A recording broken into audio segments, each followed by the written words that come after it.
Странно получается, но 55% зрителей смотрят ролики без подписки на канал. Я как бы ни на что не намекаю, но с подпиской следить за новыми видео станет в разы проще.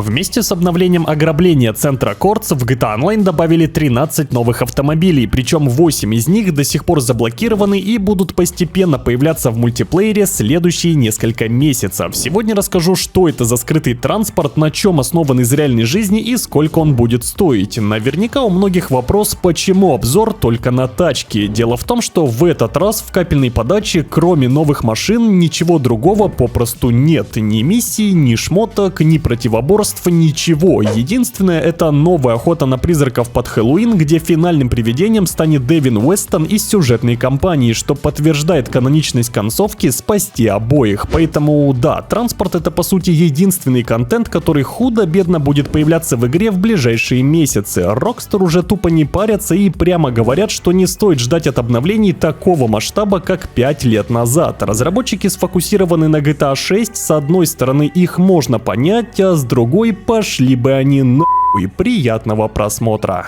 Любое количество денег, любой уровень, карьера, навыки, тюнинг и многое другое мы безопасно можем накрутить вашему персонажу в GTA Online. Наша гарантия — это 10 тысяч довольных клиентов, отзывы которых каждый день появляются в группе. Мега скидки 50% на ПК и консоли до конца месяца. Не пропустите масштабную распродажу по ссылке в описании.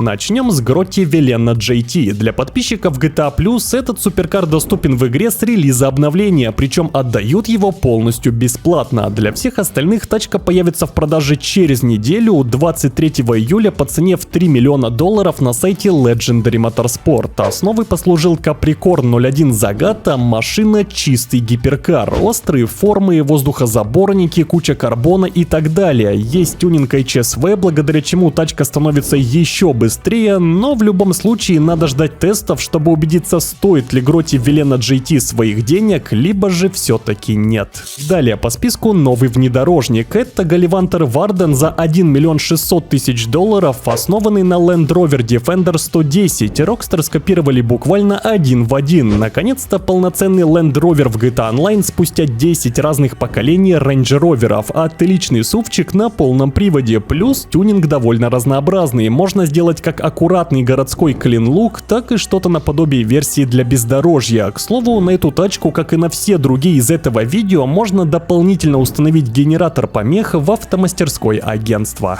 Последний автомобиль на сайте Legendary Motorsport — это Pegassi Horus за $2 810 000 игровой валюты. Суперкар, основанный на легенде гоночных игр и автомобильных журналов Pagani Zonda. Хорошо помню, как в детстве почти в каждой NFS, Forza и Gran Turismo была эта машина, а теперь мы можем лицезреть ее в GTA Online. Выглядит крайне круто, как по мне, одна из самых интересных бричек в этом апдейте. Плюс ко всему доступен тюнинг от HAO, а значит, что вполне возможно автомобиль составит серьезную конкуренцию с самым топовым суперкаром в гонках. Ждем релиз и обязательно будем тестировать. Переходим дальше. На очереди сайт Варстока и новый полицейский транспорт Pegassi Ignus Pursuit, основанный на Lamborghini Sian. $5,8 миллиона стоимость по обычной цене и 4,4 ляма баксов по более выгодной оптовой. Говорить что-то о полицейских бричках, думаю, нет никакого смысла. Они практически ничем друг от друга не отличаются. Да, этот вариант наверняка будет самым быстрым. И если у вас нет других полицейских тачек, то я бы рекомендовал не тратиться сейчас, дождаться релиза этой машины и купить именно ее в качестве полицейского транспорта. В любом другом случае скупать абсолютно все доступные в продаже ментовские колымаги за такие бешеные бабки нет никакого смысла. Достаточно одного автомобиля или мотоцикла, который закроет все ваши задачи. На очереди 3 старых автомобиля, для которых нежданно-негаданно появится дрифт-тюнинг. Это Anis LG Retro, Vapid Dominator GTT и Invitera Coquette. Останавливаться на каждой машине по отдельности смысла нет. Вкратце, в автоклубе для этих авто появятся дрифт-модификации за $200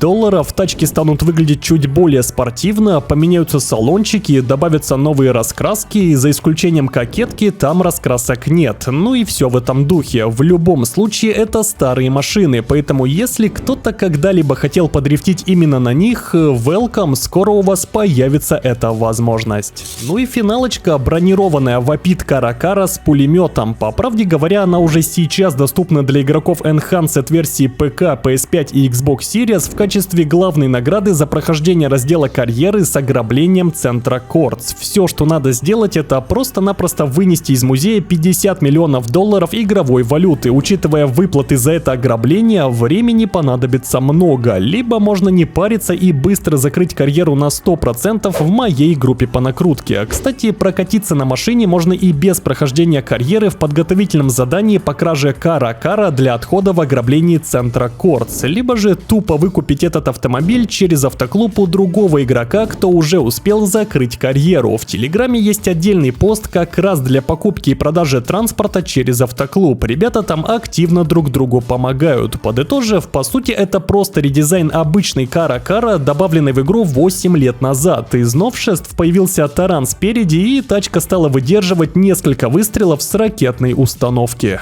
В целом, на этом все. Лично меня капельная подача разочаровала, интересных машин мало, а миссий, противоборств и шмоток так и нет вовсе. Подписывайтесь на канал, если тут впервые. Самый информативный телеграм-канал по тематике GTA в описании, моя личная группа по прокачке и решению ошибки 1.507 тоже. Ну а я с вами не прощаюсь, ведь мы в интернете, а это значит совсем скоро увидимся.